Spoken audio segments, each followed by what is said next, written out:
Good day and welcome back to another DBZ Dokkan Battle video. In this video we're going to be taking a look at the strength, Mecha Frieza and King Cold, and just how good they are at 100% in the hidden potential system after their Extreme Z Awakening. Now their Wicked Bloodlines category lead of 130%, they raise attack and defense on their 12 key and lower attack. And then on the 18 key they raise defense for 1 turn, whilst also raising extreme class allies attack by 35% for 2 turns, which is really quite nice. I do admit that's a pretty good part of their kit. They have key plus 2 attack and defense of 120%, additional attack and defense of 30% per Wicked Bloodlines category ally on the team, and additional defense of 30% when attacking. They give Wicked Bloodlines category allies key plus 1 and an attack of 30%. And they get an additional key plus 1 and defense of 50% for all allies when all allies attacking the same turn are Wicked Bloodlines category characters. And they get an additional key plus 9 and launches an additional super attack when they are facing a Super Saiyan category enemy. All pretty good stuff, to be honest with you. In terms of their overall abilities, Tough as Nails, Universe's Most Malevolent, Brutal Beatdown, Thirst for Conquest, Strongest Clan in Space, Fear and Faith, and Legendary Power are their link sets. And then on the Android Cell Saga Join Forces, Target, Goku, Terrifying Conquerors, and Wicked Bloodlines. Overall, they're honestly not bad. Start turn defense is pretty good, ranging between 230 to 288,000 depending on support and links that are activated. If you have Tough as Nails activated, then they are definitely a lot stronger, as that's a very strong defensive link, as well as Thirst for Conquest. Overall, as well, as a unit, I think it must be mentioned the amount of support they provide the Wicked Bloodlines category. 50% defensive support, a 30% attack support, and a 35% attack buff from their super attack, all which is pretty good. They only require 3 Wicked Bloodlines category characters to activate their full passive, but they do require an entire Wicked Bloodlines lineup to activate their defensive support. Overall, Wicked Bloodlines definitely needed a unit like this. 288 or 240,000 start turn defense is pretty good as well. A 30% raise in defense when they're attacking means that they'll be over the 300k mark, and they can raise defense on their 12 and 18 key. So overall they look pretty good. Honestly speaking, it's a really solid unit. I do think they could have had a little bit more given to them just in terms of attack, because the thing is they don't have big bad bosses, and you don't need big bad bosses for them to be good. They do still have Thirst for Conquest and Strongest Clan in Space, but without big bad bosses there is a little bit missing from their kit that they could provide to the other units. With that being said, they're not that bad. I actually am pretty impressed with them.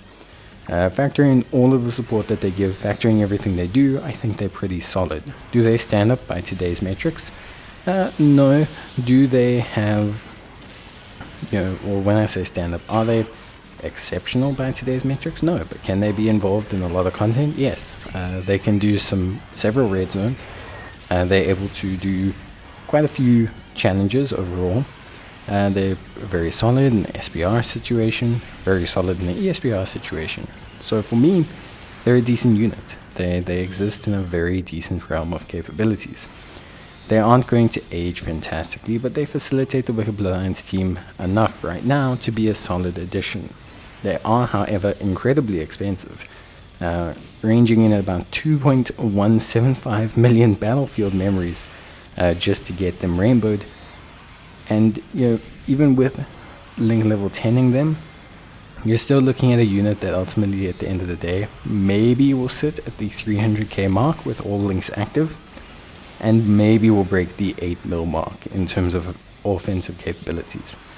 For a support that provides a 2-turn raise, that's not terrible, and honestly is more than fine. However, how relevant that's going to be is difficult to say. In terms of build, crit will be your best offensively.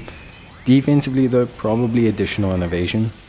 You need them to crit for them to be really good, but with additionals and evasion, they're probably the best variant of themselves, being a very solid floating support. I wouldn't prioritize having these guys in the second slot rotation. The 2-turn attack buff is good, but it's not something that's mandatory. You could have stronger set rotations with the Wicked Bloodlines team, and then have these guys kind of running around as a very good floating unit that provides an attack buff.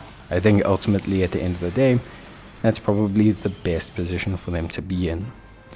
In terms of links, your focal points will be Tough as Nails, Thirst for Conquest, Strongest Clan in Space. Fear and Face, also a pretty good link for the Extreme team. Tough as Nails though is somewhat difficult to obtain. Tough as Nails is not an inherently easy link to get. It's not very easy to get. It's not, super duper simple. There's not a lot of great super top extreme units that get this, that have Tough as Nails. But I think overall, for me, it's definitely still a very good link set that's quite solid, if not overtly spectacular. With that being said, I think for me overall, everything tends to come out pretty good, and yeah, I have a pretty good idea as to how well they do. I think at a rainbow level they're solid. I do think you need to have dupes in them for them to be a really, really, really good unit. And yeah, that's basically gonna be it from me.